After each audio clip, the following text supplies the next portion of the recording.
Добро вечер во емисијата 360 степени налсат.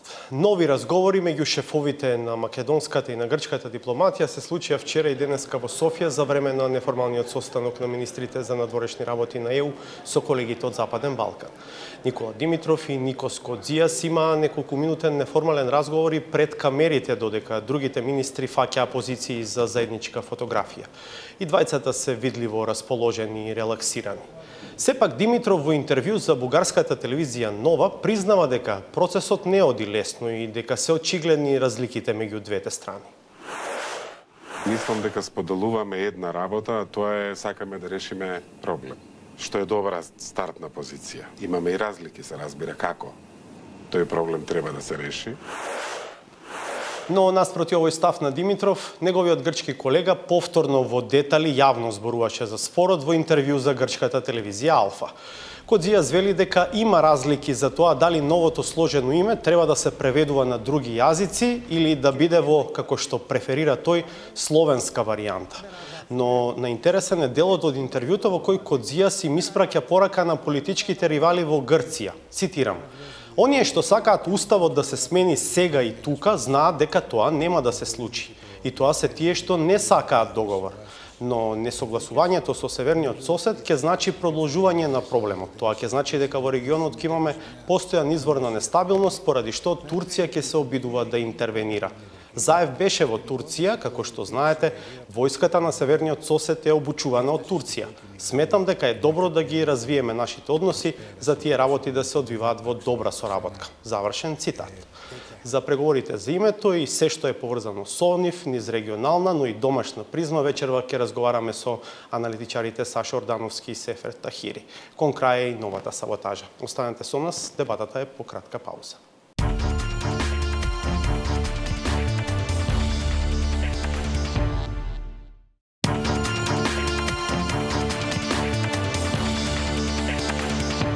Гледате 360 степени, во студиото се Саша Ордановски. Добро вечер. Председател за гледачите на Алсат.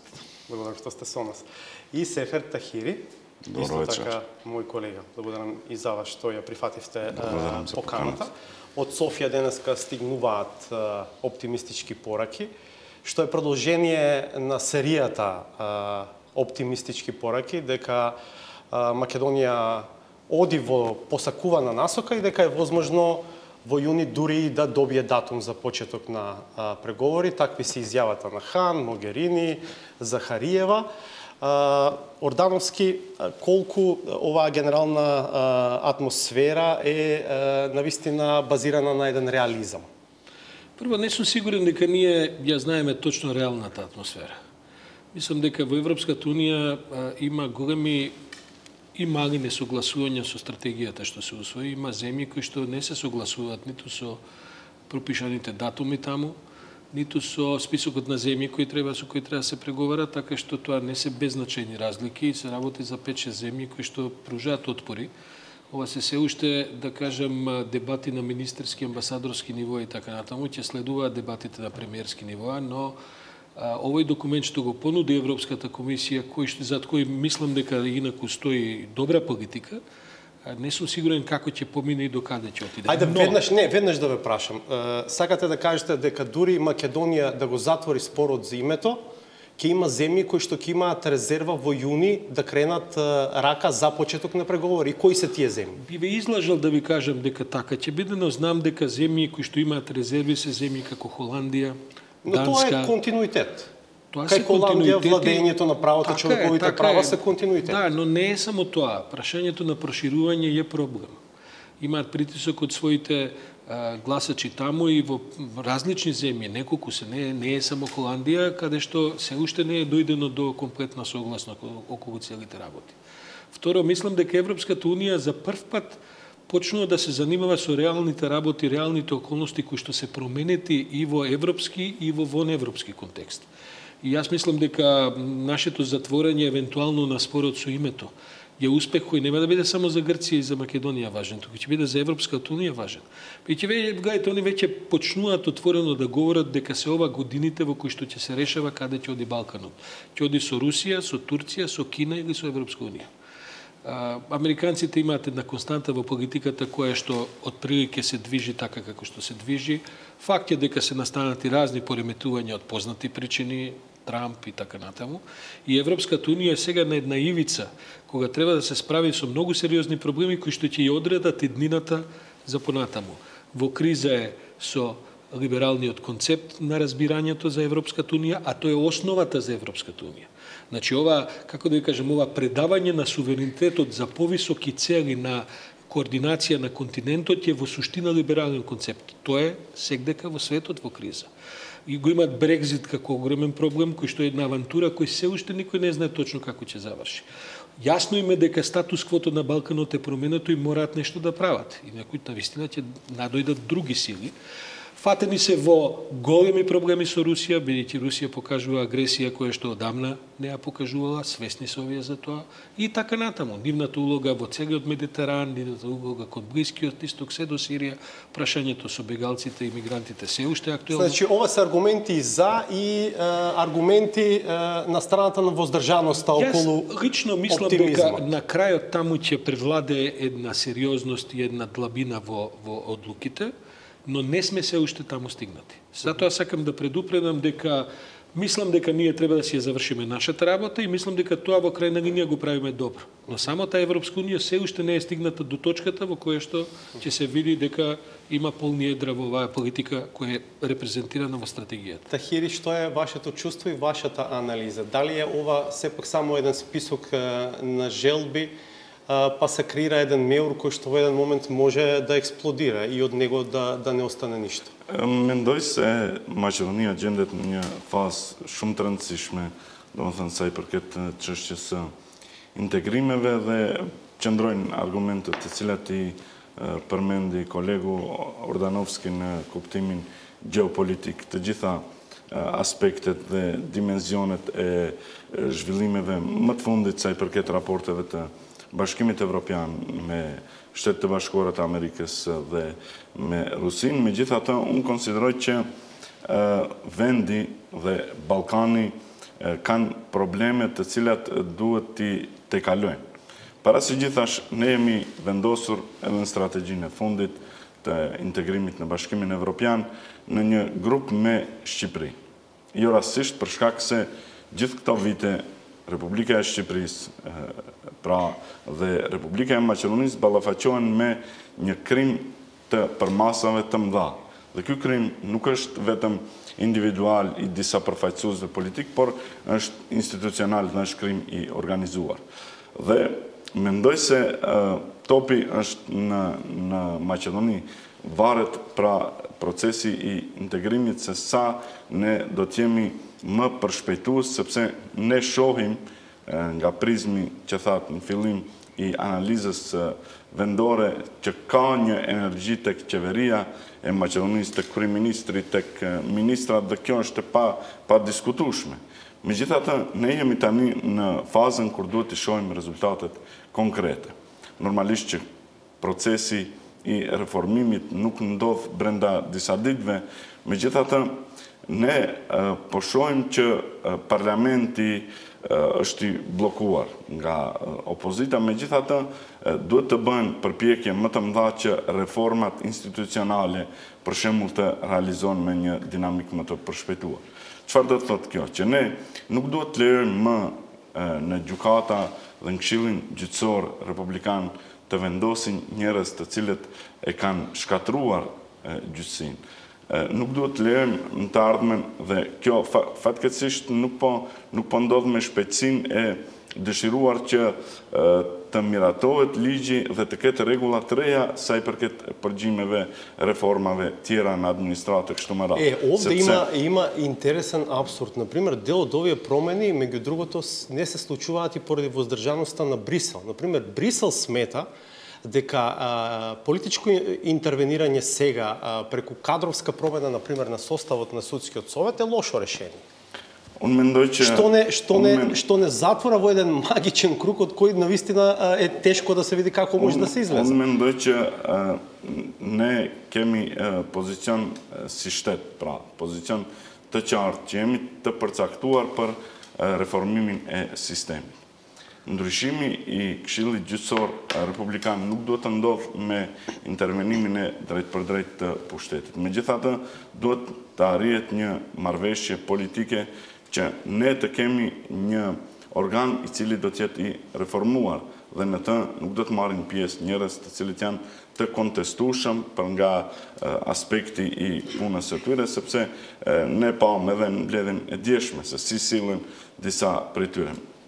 Organet e shtetit, organet e gjyqësisë nuk janë për të pasur në mbrojtje disa persona, qofshin ata dhe antarë të gjykatave. Ata du të jenë në shërbim të interesit publik. Dhe unë mendoj që ajo që thuhet nga Brukseli, mendoj që mund t'i sqarohet me një proces negociator, proces i cili do të jetë më i avancuar dhe ne kur do t'i japim sinjale brenda vendit se jemi të gatshëm për t'i pranuar vlerat evropiane.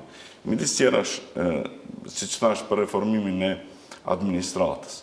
Unë e kuptoj që ndrimi i pushtetit implikon ndrimin e kuadrave, por kjo duhet të ndodhë në një proces më transparent.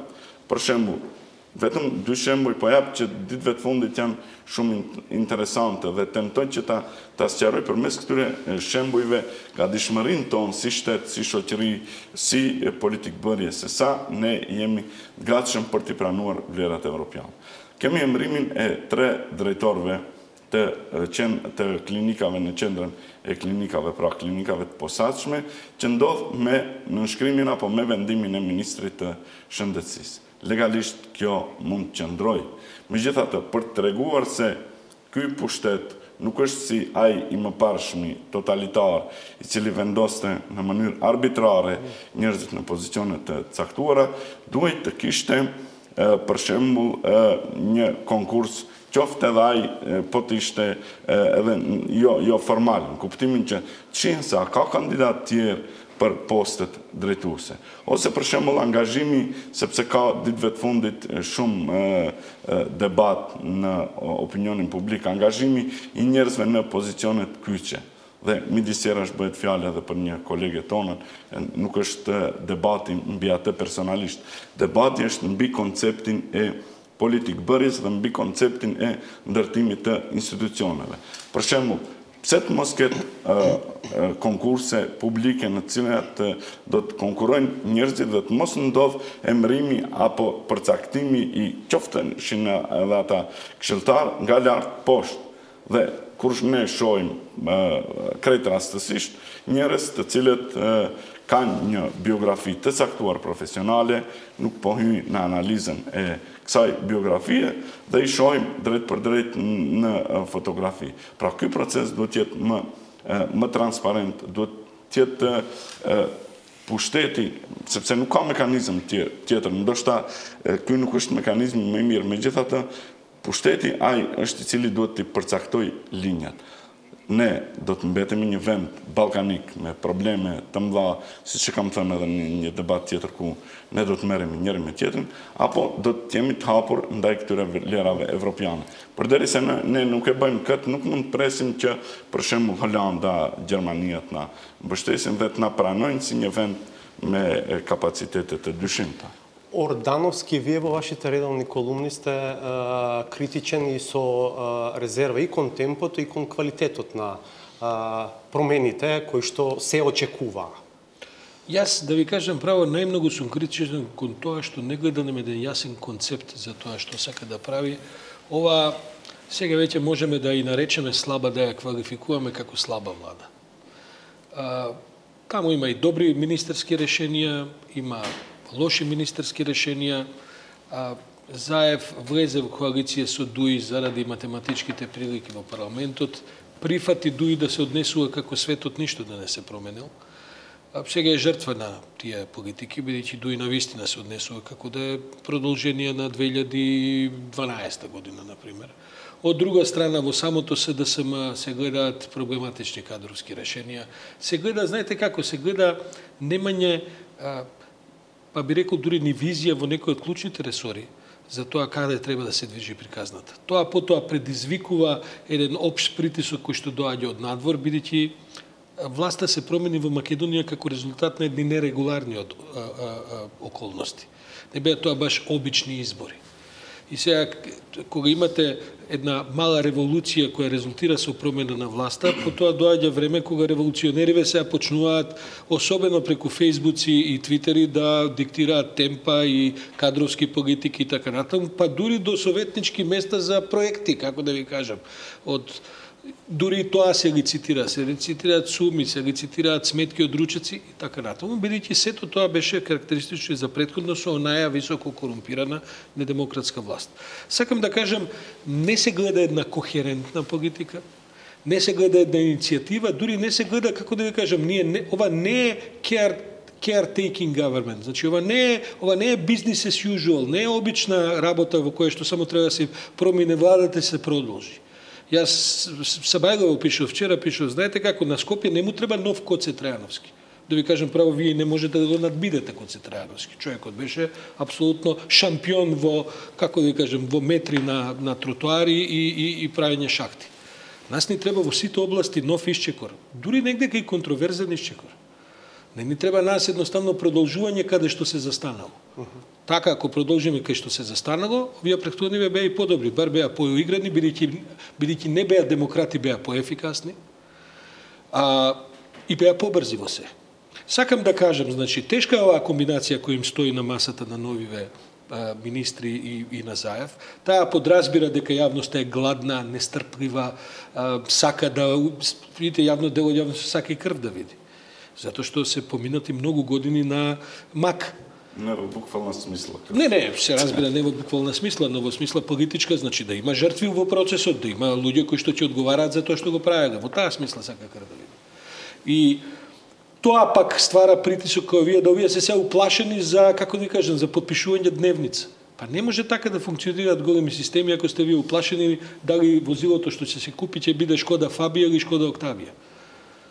До таму е стигнато и сега се губи време бескрајно, поминуваат месеци, не се носат одлуки, затоа стојат се некакви оправдувања за големи дебати, па дебатата се прекинува, се прави ново тело за дебати, па тоа новото тело, тоа така не се прави. Се излегува со концепт, се излегува со јавна дебата која мора да има, се разбира, но потоа се презема политичка одговорност и се тера во избрана насока.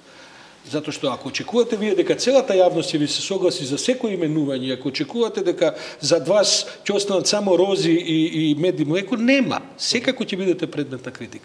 Тоа е проблемот. Дали очекувањата главно се базирани на успех во надворешната политика? Несумнено е. Таму реално се случи договор со Бугарија, кој што сега можеби го подзабораваме, што од една страна добро, бидејќи тука се слушаат катастрофични оценки и сценарии од тоа што ќе произлезе од тој договор, но од друга страна тоа не беше лесен потек за власт. Не е само успехот со Бугарија. Ние на меѓународно ниво успевавме да вратиме 10 изгубени години на нашите руинирани позиции во Брисел, во Вашингтон, во Берлин. Тоа е процес што е запленот и видите успевавме. Значи, сакам да ви кажам, голем е успехот во надворешната политика и тој не се должи само на министерот за надворешни работи. Тоа е сепак успех и на владата. Значи, тоа не е спорно. А спорно е што другата агенда не создава план Б ако планот А не успее. Бидејќи, гледате, Македонија мора да има и план А и план Б, а планот Б е да сето друго тече. На крајот на криштата ние можеби нема да го решиме спорот со грците. Што значи дека нема да изгрее сонцето следниот ден. А затоа ние мораме да ги правиме сите други неопходни работи кои така треба да се направат. Настрана што се агенда од Европската унија.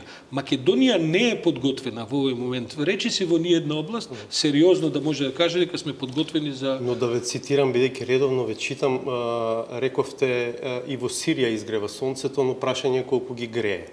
Така што и кај нас ќе изгрее дента по неуспехот да се реши прашањето, но прашањето е веројатно колку ќе не грее. Сакам да ви кажам, еве точно тоа е ова што ни се случува. Не гледаме влада која што е доволно енергична со вистински концепти, премногу е оставено на Заев.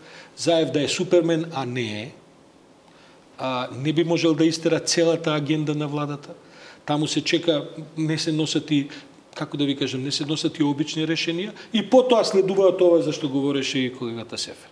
Видите, мислам дека е скандал да го именувате стариот директор на МРТВ повторно во нов 3-годишен мандат. Вие може да се правдате со што сакате, но тоа е реално скандал. Мислам дека не само затоа што е човекот тој, туку затоа што ние не видовме, а тоа беше целата борба, на тој случај, ние не видовме јавна дебата за неговата програма. Значи, се да се може да каже, видите, стариот програмски совет го бира, ние не можеме, но ние ќе притиснеме политички да се излезе во собрание да се направи седница на која ќе ја брани програмата со која конкурира. Па ние ќе го исецкаме на фронтли, кој да е. Утре без разлика може некој од нас да се јави, треба да излезе со јасна визија, а не да остане целиот процес на еден управен одбор во кој патем биде речено дуи си гласаше со ВМРО како да си се во старата коалиција.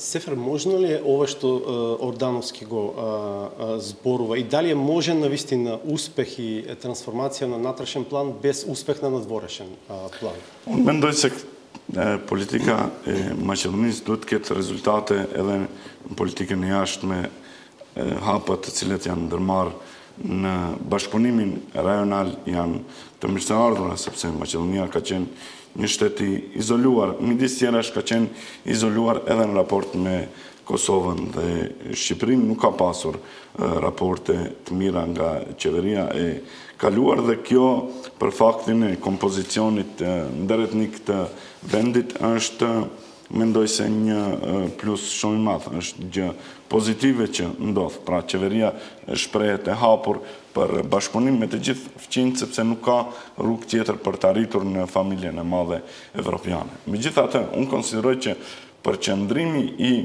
qeverisë, i kryeministrit vetëm në politikën e jashtme dhe udhëtimet e shpeshta në vendet fqinje midis tjerash edhe në Turqi.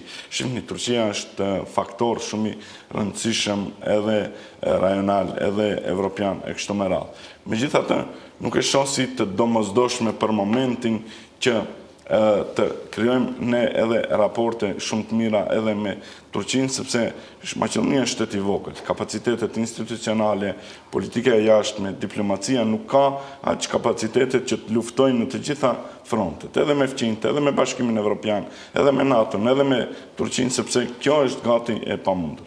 Ne kuptojmë edhe unë edhe zoti Ordanovski faktin që kjo qeveri vjen pas 11 viteve totalitarizëm.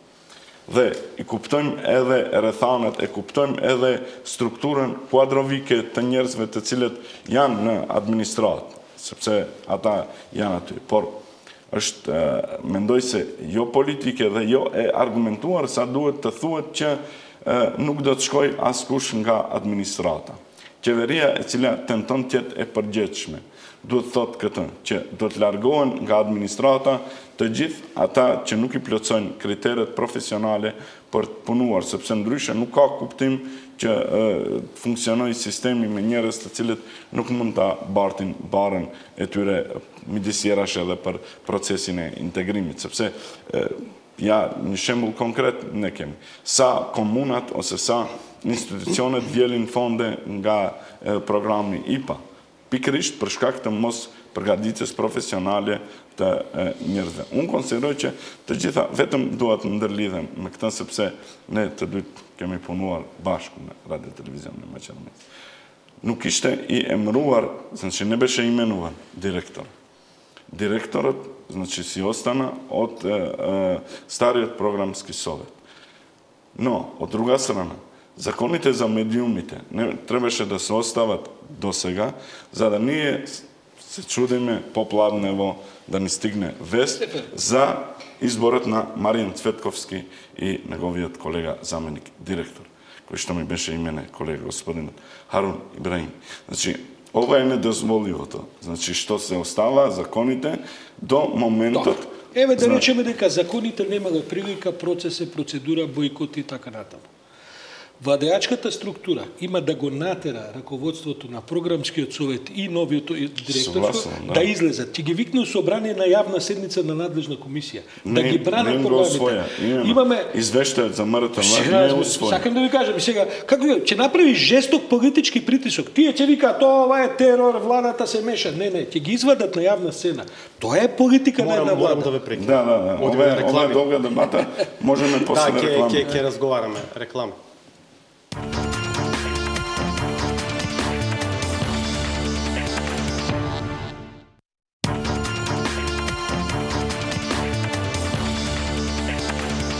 Продолжуваме со емисијата 360 степени. Пред да продолжиме дебатата со моите и ваши гости вечерва, Саша Ордановски и Сефер Тахири, предлагам да го видиме интервјуто на шефот на дипломатијата Никола Димитров, дадено за бугарската телевизија Нова. Слушнете ги неговите одговори.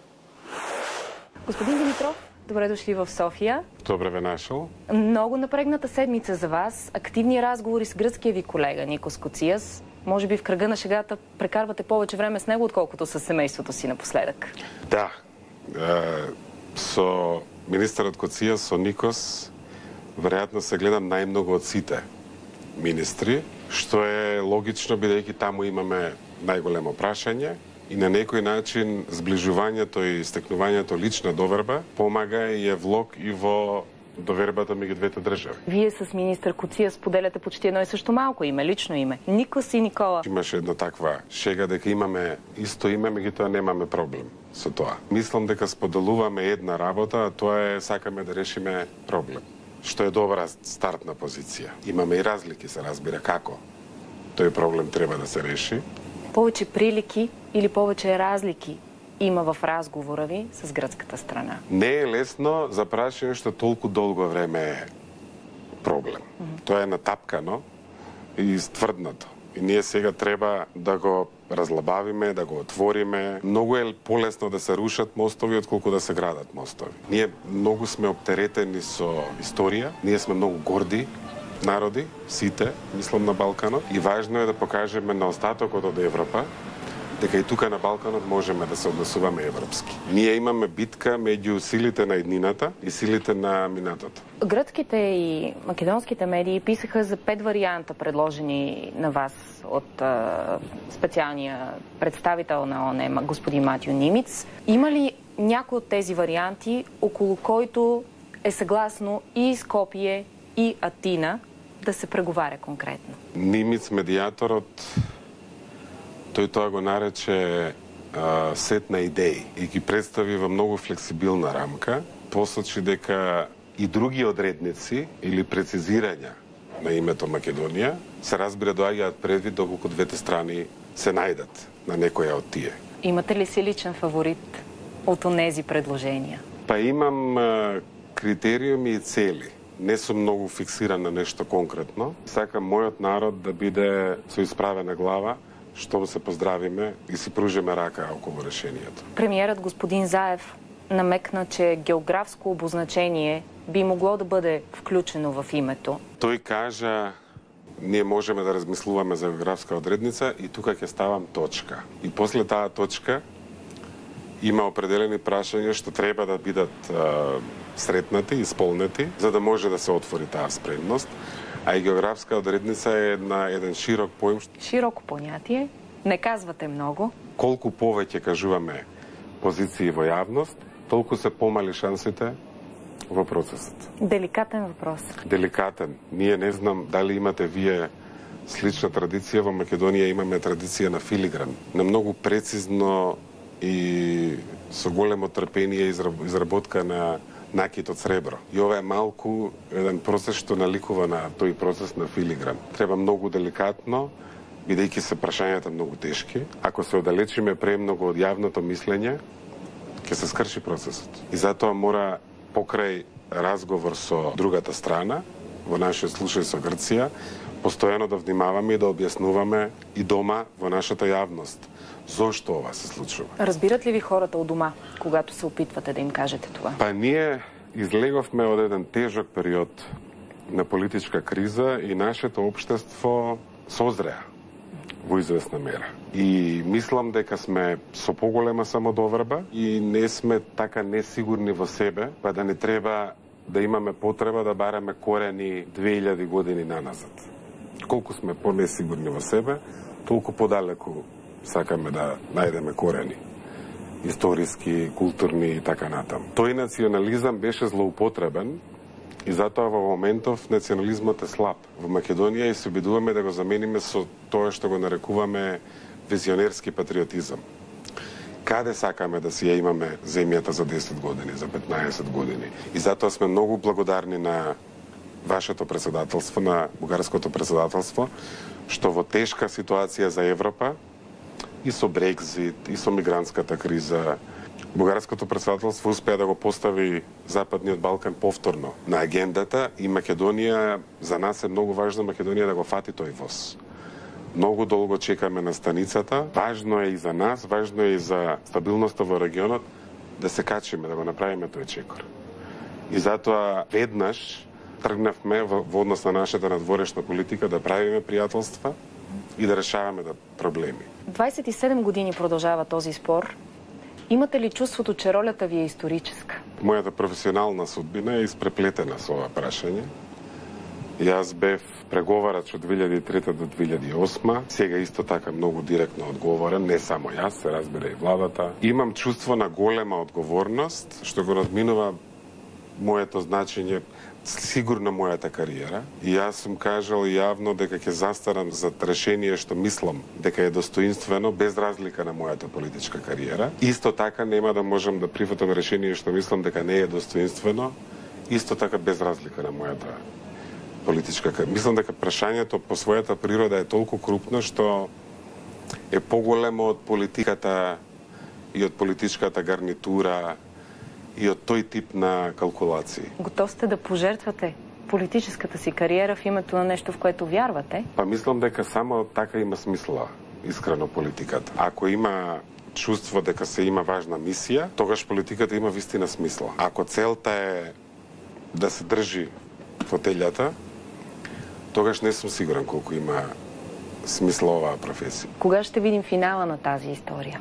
Премиерът Заев прогнозира пред нашата камера преди време, че до средата на годината може да има развръзка. Премиерът е лидер и на некој начин неговата должност е да дава сила. А вашата каква е? И да го осветлува патот. И да кажува дека тоа е возможно. А јас сум повеќе не така истурено. Се разбира и мене ми е должност да бидам оптимист, дури и тогаш кога нема многу причини да се биде. Бидејќи ако човек не верува во нешто дека е можно, многу тешко ќе се обидеме сами себе да тоа нешто да го правиме или да се обидуваме.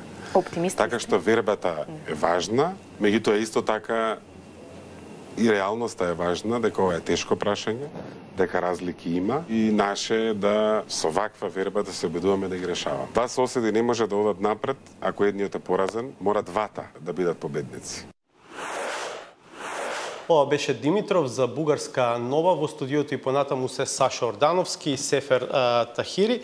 Ордановски во генералната најава цитирав дел од интервју на колегата на Димитров, Кодзијас, дадено за грчката телевизија Алфа, во кое што интересно прв пат зборува за тоа дека уставот и не мора да се смени. Индиректна е тезата, вели, оние што сакаат уставот да се смени сега и тука знаат дека тоа нема да се случи, и тоа се тие што не сакаат договор. При тоа ова е порака за политичките ривали на Сириза внатре во Грција, пред се Нова демократија на Мицотакис, како ја разбирате оваа порака, а потоа ќе анализираме и оној дел во кој што зборува за Турција, за кој што Тахири имаше друг став, но ќе биде интересно да видиме вие што ќе кажете. Мислам дека за прв пат после многу години ситуацијата во Грција по повод името е многу слоевита. Значи, таму имало и во последните 25, 6, 7, 8 години различни ставови и така натаму, но сега имате една јасна групација која е тргната кон решавање на спорот. Тоа ги дига сите други ифтерии, што викат, сите други контри ги дигаат. Тоа е едно. Второ, мислам дека прв пат после долго време Грција разбира дека може реално да загуби ако не го реши спорот. Кој е моторот на ова, господин Ордановски? Ве гледа во еден друг јавен настап, очигледно добро ја познавате сложената структура на тоа што сега се вика Сириза.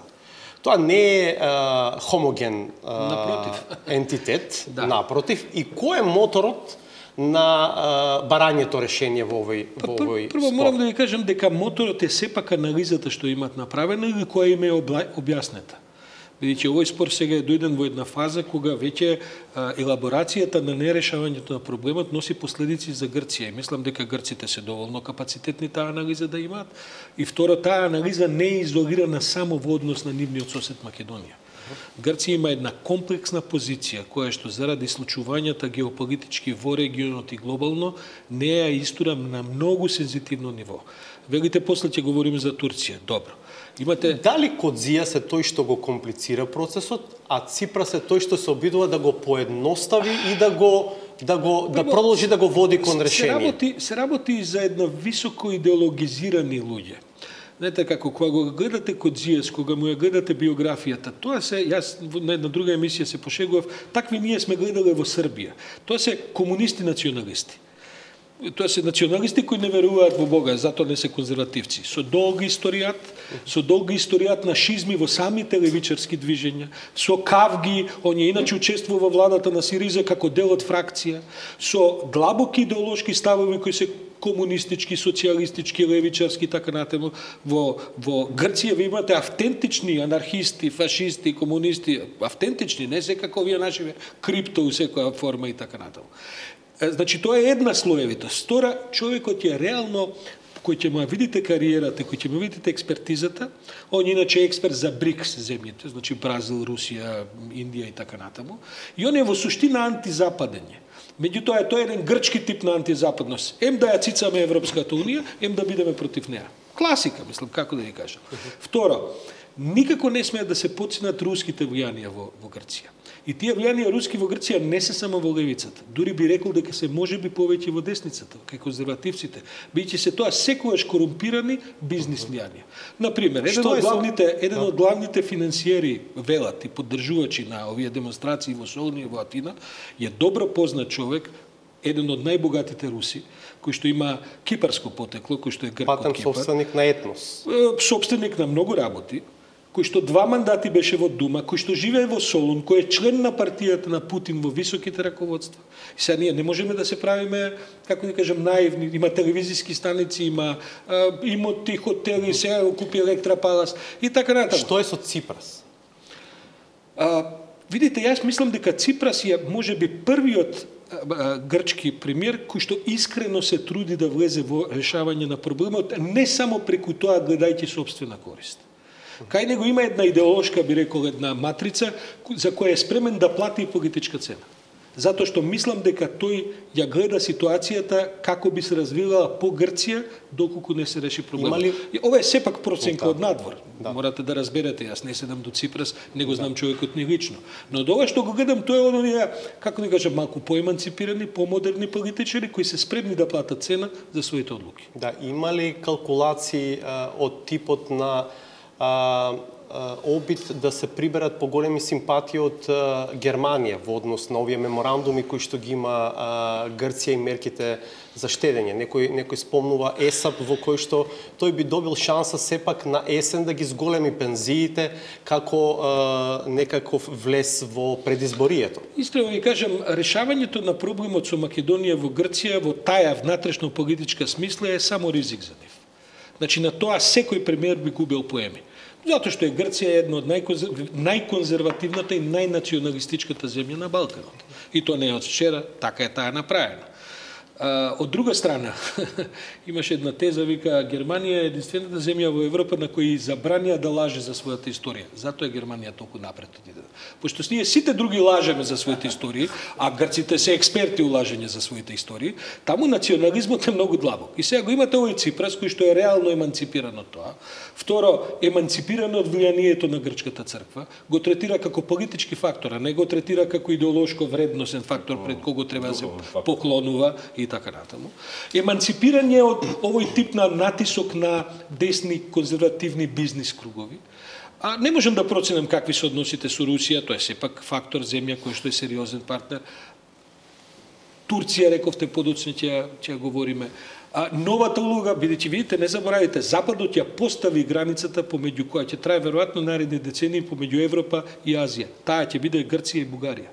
И кога сте на таја граница, одеднаш ви рипа цената во секоја смисла, и како цена и како ризици. Да. И тоа е нешто што они се сега свесни. И затоа се влезени во ова, бидејќи мислам дека проценките им покажуваат дека ќе биде многу штетно и за нив.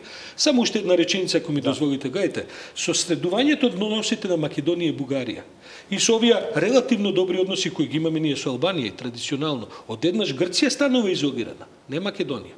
Затоа што Македонија ќе направи се што може да го реши спорот. Ако не го реши, Македонија ќе мора да се ги види следните опции. И тие опции кога они ги анализираат таму не им изгледаат баш прекрасно така како што би било кога би одржале со нас добри односи. Тахири, со ова сакам да отворам еден друг аспект, повторувачки се изјавите на Кодзијас во кој што вели дека преферира новото сложено да име да биде во словенска верзија, што би се рекло Република Горна Македонија, вака испишено на латиница. Што би рекле вие, дали е вакво решение прифатливо за етничките албанци во Македонија? Mendoj se nuk e di a ka ndonjë vend tjetër, ky do të jetë një shembull unikat që Maqedonia të ketë një emër, sepse ne dim shumica e shteteve kanë midisjerash edhe shteti për cilin flasi. Greqia nuk është me emërtimin e njëjtë brenda shtetit vet, as Shqipëria. Shqipëria, domethënë, në botë njihet si Albania, nuk njihet si Shqipëria, dhe mendoj se këto janë tentime për opinionin e brendshëm grek midis jerash edhe ai gogoli i madh me cilin frigohet opinioni grek që e përmendet. Turqia mendoj se nuk ka asnjë lloj baze. Ne kemi raporte mira tradicionalisht me Turqinë, raporte diplomatike, raporte ushtarake, midis tjerash ndihmat për armatën e Maqedonisë, por nuk mendoj se ka gëndshmëri në politikën turke dhe vetë presidenti Erdogan që të ndërmerr ndonjë hap më radikal sa i përket çështjes.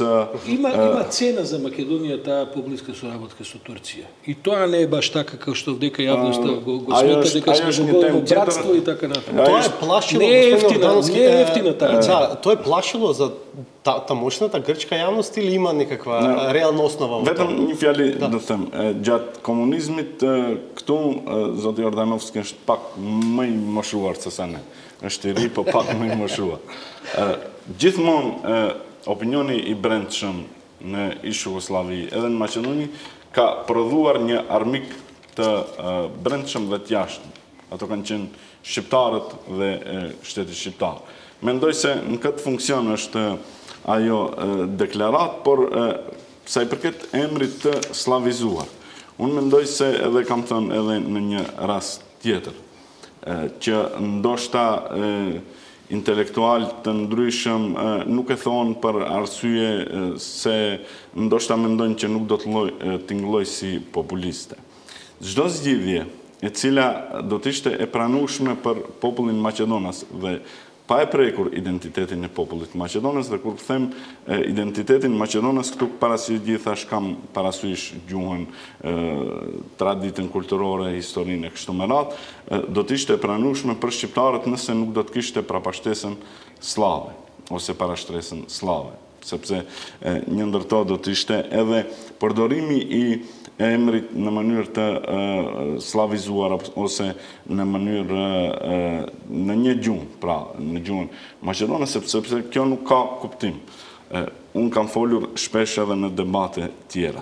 Ne e kemi rastin si shoqëri, si opinion i brendshëm, ta dëshmojmë se mund ta kalojmë Rubikonin e etnocentrizmit sa i përket çështjes emrit. Çfarë do të thotë kjo? Që ne duhet të arrim një zgjidhje e cila do të tejkaloj identitetet tona etnike dhe do të jetë një emër i cili do të jetë i pranueshëm për të gjithë qytetarët, midis jerash Gorna Makedonia në verzionin e gjuhës maqedonase dhe vetëm gjuhës maqedonase për përdorim edhe të brendshëm edhe të jashtëm nuk është i pranueshëm sepse nuk e reflekton multietnicitetin e vendit. Dhe nga ana tjetër, ka një debat lidhur me çështjen e identitetit, po dëgjoj edhe profesor të ndryshëm, edhe ish diplomat që kanë qenë në vendet perëndimore kështu me radhë, që e keq interpretojnë çështjen e identitetit.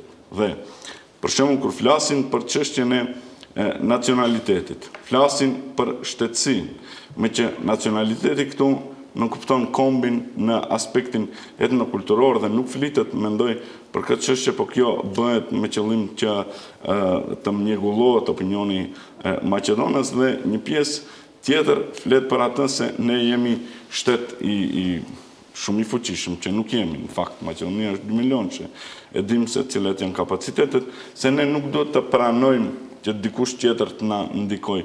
Тек не sepse суверенитети и Македониса шти папрекшим. Цели суверенитети прек туре штетеве трајоните шти папрекшим првшир Косовен, Сербин, Босния, нек што ме рад. Këto janë nebulozat të cilat I propagojnë individ të papërgjegjshëm, intelektual të papërgjegjshëm, të cilët mendoj se qëllim final, dëgjova edhe një, patjetër duhet ta them sepse nuk dëgjova një profesor Zhidas Daskalovski, I cili thotë që emrin ne duhet ta mbrojmë siç e kanë mbrojtur revolucionarët Maqedonës apo partizan. Në cilin shekull jemi. Pse demonstrojët gjithë kjo energji, gjithë kjo gjoja fuqi e madhe dhe çfarë do të bëjnë Maqedonasit që të luftojnë me Greqinë për emrin. Mendoj se duhet të kalohen këto çështje dhe sa I përket shqiptarëve e kam thënë dhe duhet ta them prapë. Nuk mund të dëgjoni asnjë deklaratë, asnjë partie politike shqiptare, asnjë intelektuali shqiptar, I cili thotë që emri I Maqedonisë duhet të ndryshohet patjetër sepse identiteti I Maqedonësve është I kontestueshëm. Kjo është manipulim që bëhet nga këto qartje akademike intelektuale të cilët promovojnë këtë tezë sepse është shumë lehtë që të uleni në zyrë dhe para kompjuterit dhe të shtypni se çfarë të doni. Megjithatë, realiteti është krejt tjetër. Realiteti është ky që emri I ri nuk duhet të jetë baraz vlerësim apo nuk duhet të jetë në mënyrë të barabartë, nuk duhet të ketë shenjën e identifikimit midis identitetit etnik dhe identitetit gjysor me atë që do ta reflektoj identiteti shtetëror dhe nacional dhe mendoj që këta janë çështje të qarta. Unë e di që qytetarët nuk është se merren shumë me këtë çështje siç merremi ne sepse ne kemi domethënë obligim, megjithatë manipulimi I intelektualve është shumë I dëmshëm. Dobro. Ордановски, вие сте наред, но ќе одиме ноќтена пауза за реклами, конечно за Турција. Значи не е наред. Многу брзо се враќаме.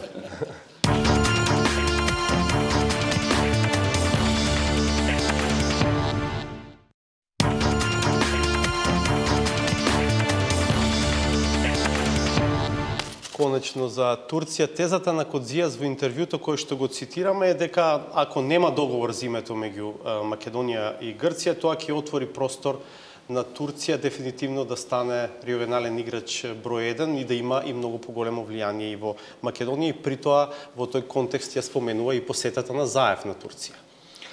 Па не е таа теза погрешна. Се разбира дека ако нема завршување на оваа фаза на преговорите со Грција во позитивна смисла, ако на Македонија се затворат европските перспективи, една од варијантите кои потоа се отвараат е и турската некаква засилена активност. Јас спаѓам во оние, знаете како имаше еден прочуен чешки интелектуалец писател кој за русите викаше многу ја сакам руската култура, ама не можем да го поднесам рускиот режим. Така и мојот однос кон Турција, мислам дека Турција е една од најпрекрасните земји, Истанбул е една од најубавите градови, ние со турскиот народ не врзуваат различни пријателства, ама режимот на Ердоган мене не ми е симпатичен и тој тип на теократски, недемократски режими кои што сакаат да експандираат, а тие се во еден силен налет да експандираат влијание, мене не ми се допаѓа. И мислам дека ако грците не доведат во ситуација на дисбаланси во нашите надворешно политички односи, а тоа е значи да подпаднеме под еден. Вие ќе видите, Турција има специфична тежина која што тоа ви е тежина пута убрзање. Ние што сме подебели знаеме како тоа. Тоа просто ќе се заглеташ, ти треба време повеќе за да закочиш. Така ви и со Турција. Тукава земја со волкатска Македонија, после ќе биде тешко да ги спречиме во нивната инерција. Видите, они развија една агенда во Македонија која е бабачко агенда. Значи, кој ќе видите што се отвори овдека, од информативни агенции, преку културни друштва, до верски фондации, до финансирање во се и се што и така натаму, до некакви бизниси, до една експанзивна политика со влијание во внатрешна политичка сцена, до најавите дека АКП ќе отвара свој партиски седишта во Македонија. Тоа веќе станува помалку, како кажам, и невкусно, на ивица на невкусно. И сега, ако грците ни направат таква десуслуга, како се вика, неуслуга, да не можеме да продолжиме во еден правец кон европеизација на македонската иднина, тогаш овој потисок, овој натисок кој доаѓа од Турција ќе биде логичен. И не сум сигурен колку Македонија ќе може да одговори на тоа. Посетата на Заев последна во Истанбул, од тоа што го читам и го гледам, не била баш најпрекрасна како што може би овдека се стекнува впечаток. Знаете како турците имаат некои барања кои што не се нови. Тие се резултат на нивните внатрешни политички пребирања, тие се резултат на една нетолеранција на Ердоган кон се што му се спротиставува на политички план. И сега не можеме ние во Македонија да ги водиме внатрешните политички расправи на Турција. И гледам дека и тоа ќе биде потоа тема низ која што ќе мора да поминуваме. А со турците нема да имаме последници како што сега имаме те американци, те Брисел, те Берлин и така натаму. Така што точна е проценката на Коджијас, но пак ќе кажам, тоа само покажува дека Грција е свесна дека ако не го затвори во оваа фаза проблемот со Македонија, тие се во ситуација да можат да почнат да губат. Конечно, видите, ако не се затвори сега процесот со Македонија, прво Нимиц мора да си поднесе оставка. Бидејќи Нимиц си поднесе оставка, бидејќи е бесмислено да продолжи тој процес ако сега не се заврши, тоа значи дека ќе мора Советот за безбедност на Обединетите нации да решава што понатаму. Ќе биде важно што ќе биде оставката на Нимиц од содржина до процедура, ќе биде важно што ќе се реши Советот за безбедност. Оти Македонија може да избере и други чекори кои може да ги прави. Тоа воопшто не е пожелувана ситуација за Македонија. Значи и за нас и за грците е најдобро да се договориме. Но потоа ако не натера реалноста да одиме во некакви други избори, тие нема да бидат баш пријатни ни за грците. Тахири, што мислите за улогата на албанскиот фактор и оној во власта и можеби сега повеќе оној во опозицијата во сите овие процеси? Мир, меѓутоа ky është varianti se çka do të ndodhte nëse nuk do të ndodhte zgjedhja. Unë mendoj që ne aktualisht kemi një atmosferë më optimiste, edhe në vend, edhe në opinionin dhe politikën greke, edhe për arsye të cilat u përmendën, sepse Greqia doli nga një krize madhe midis tjerash financiare dhe në një farë mënyrë duhet ta paguaj çmimin me zgjidhjen e çështjes së emrit, jo vetëm me emrin, por midis tjerash edhe me lënien hapësirë Maqedonisë në procesin e integrimit. Unë mendoj që edhe faktori evropian, edhe Shtetet e Bashkuara të Amerikës po bëjnë përpjekje që ne të arrijmë zgjidhje. Unë mendoj që optimizmi është i bazuar se ne do të kemi një zgjidhje, ndoshta jo zgjidhje përfundimtare deri në samitin e NATO-s, megjithatë unë mendoj që nuk ka rrugë tjetër. Këto variantet që u përmendën dhe u analizuan nga kolegu Ordanovski me Turqinë, duken ndoshta në kontekst aktual pak jo pëlqyeshme, megjithatë unë mendoj se ato i kalojnë historisë dhe ne nuk mund, unë e di, e ndjek edhe debatin në Turqi, sepse ata në llogarisin neve si vëllezër, në llogarisin si pjesë atij territorit madh që quhet Rumeli, ka qenë doktrina e ish-ministrit jashtëm të Турчис. Тоа сосема во целост и одговара на Македонија. За истата работа зборуваме. Мислам, гледайте, Турција е респектибилна земја, не е тоа ништо спорно, ама турските политики не се секогаш во согласност со западноевропските намери на Македонија. Absolutisht, domethënë, unë e kuptoj edhe imperializmin kulturor, imperializmin ekonomik, e kështu me radhë. И религијски, меѓу другото. Edhe ndikimet që mund të ndodhin edhe në atë plan, megjithatë unë mendoj që ne perspektivën evropiane duhet ta ndërtojmë, po duke krijuar raporte të mira me fqinjt, me Greqinë, megjithatë unë konsideroj që është shumë i rëndësishëm ky fakt, që ne duhet të krijojmë një pozicion homogjen brenda shtetit dhe mendoj që shqiptarët gjithë këto vite do pajtoheni të dytë që kanë luajtur një rol konstruktiv sa i përket çështjes së emrit. Ndoshta në momente është dashur, sidomos në 11 vitet e fundit, ka pasur një lloj pasiviteti sa i përket politikës së jashtme nga ana e Bashkimit Demokratik për Integrim si pjesë e qeverisë. Ndoshta është dashur më tepër që të bën presion që ne të mos mbetemi në status quo, megjithatë e kaluara nuk kthehet dhe ja ne ku jemi në një pozicion më të qartë. Mendoj që partitë politike shqiptare, qoftë ajo në pushtet dhe qoftë në opozit, por mbi të gjitha flas për shqiptarët dhe mendoj se mund ta artikuloj pozicionin e shqiptarëve. Kanë pozicion të qartë dhe e kuptojnë edhe ndjeshmërinë, sensibilitetin e çështjes, se shqiptarët thashë që dhe Shqipëria, shteti shqiptar e pranon edhe gjuhën, edhe identitetin e Македонасте, dhe nuk kemi asnjë lloj problemi në këtë pikë. Такири, зашто трошиме време на ова да ве прашам? Со толку го слушам како со внимателно се обидувате ние белки бидејќи сме македонци, да не навредите и така. Па се подразбира дека албанците мора да седат на масата и нешто ќе се крои. Ама не зборувам јас за вас. Не зборувам за Ордановски и за Попетровски. Ама и за јавноста треба да биде јасно. Не е јасно. Па албанците треба да седат на масата кај што се крои политиката, преговорите за името не се нешто што не е јасно зашто имаш група на интелектуалци кои што секојдневно има таа група на интелектуалци, секогаш е имало и на едната и на другата страна. Имаме и граѓани кои што живеат во изолирани средини, кои што не гледаат Алсат, кои што не гледаат што се случува. И тоа го разбирам. Јас зборувам за нив. Инаку за вас ја не би зборил, не би што слушате сега, како да ви кажам, ние правиме една албанско-македонска перспектива за Македонија во која не може албанците ама ова албанска македонска перспектива некој друг ја искривува. Меѓу другото имаме политика, добра, ама ние сме тука Васко не викнал, за ја деконструираме таа. Сакам да ти олеснам таа смисла. Не може да ми олесниш бидејќи така грлото ме боли, ама еве се обидувам и во ваква здравствена ситуација да го пренесам таа дебата што се случува во албанската јавност, бидејќи јас сум свесен дека делот јавноста веќе е насочена кон тоа ние да градиме заедничко општество, заедничка држава во која што сите ние ќе се чувствуваме еднакви и тоа не е никаков проблем.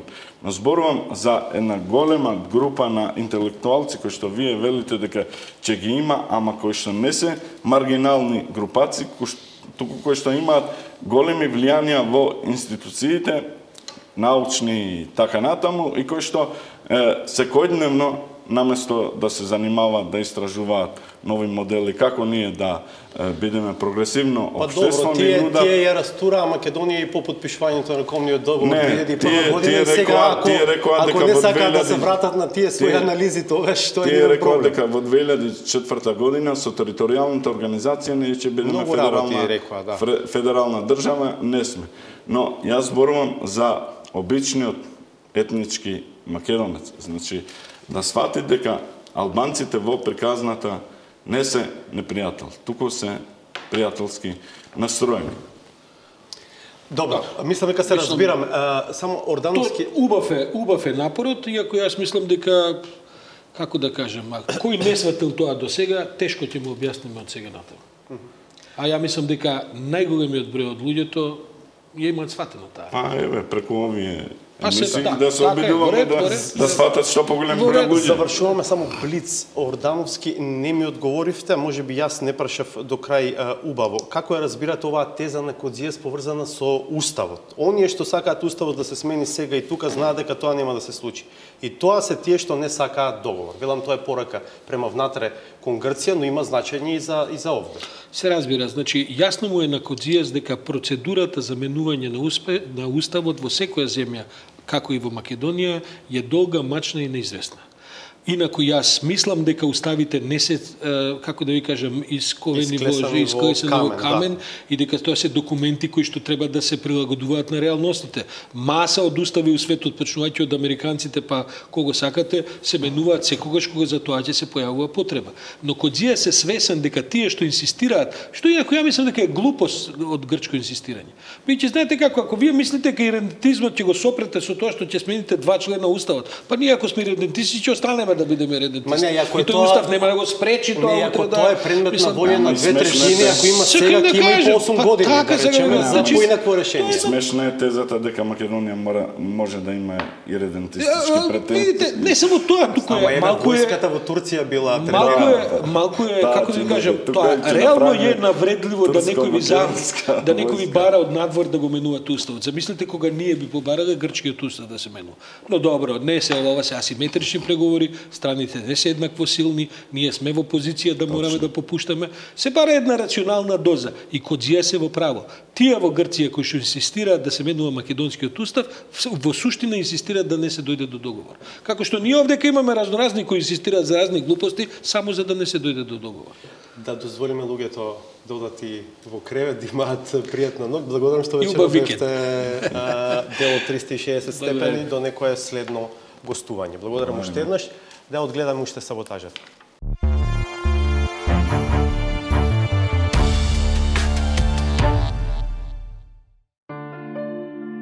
Желбата на многумина да се китат со туги перија е изнасилена кога некој со толку висока титула во верскиот естаблишмент ке скине едно од нив, поупотребувајќи го како острица со која сакајќи да ги боцне тие што заборавиле на него.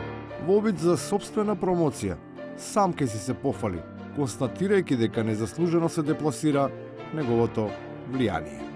Nuk janë vetëm bombat e Zaevit, që përfundoi kjo punë kështu, me plot të drejtë thëm dhe ndihem krenar, po janë edhe kullumnat e mia, ka qenë arma më e fuqishme që e kum luftu zollum. Со вака кренато чело не може да се пофалат оние што беа дел од тој систем. Тие и сега се однесуваат како се уште да му припаѓаат. Па не баре не ги виделе нивните првенци како кочоперно по светските медиуми се расфрлаа со контроверзни и чувствителни тези кои директно ја засегаат еднината. Наместо претходно да им укажат да ги приверат јазиците во марксистичко-ленинистички стил, постфестум им упатуваат само пријателска забелешка. Тоа што сметам дека е клjuč за успехот на овој процес е дебатата да не се одвива преку медиуми. Преговорите да не се одвиваат во јавност. Тоа е, ако сакате модел како да не успее прашањето, тогаш дебатата ќе ја водите преку медиуми. За разлика од името за кое се сугерира да биде исклучена, јавноста ќе биде сведок на продажбата на символот на системската деформација, која не само што ја премолчаа, туку и без скрупули партиципираа.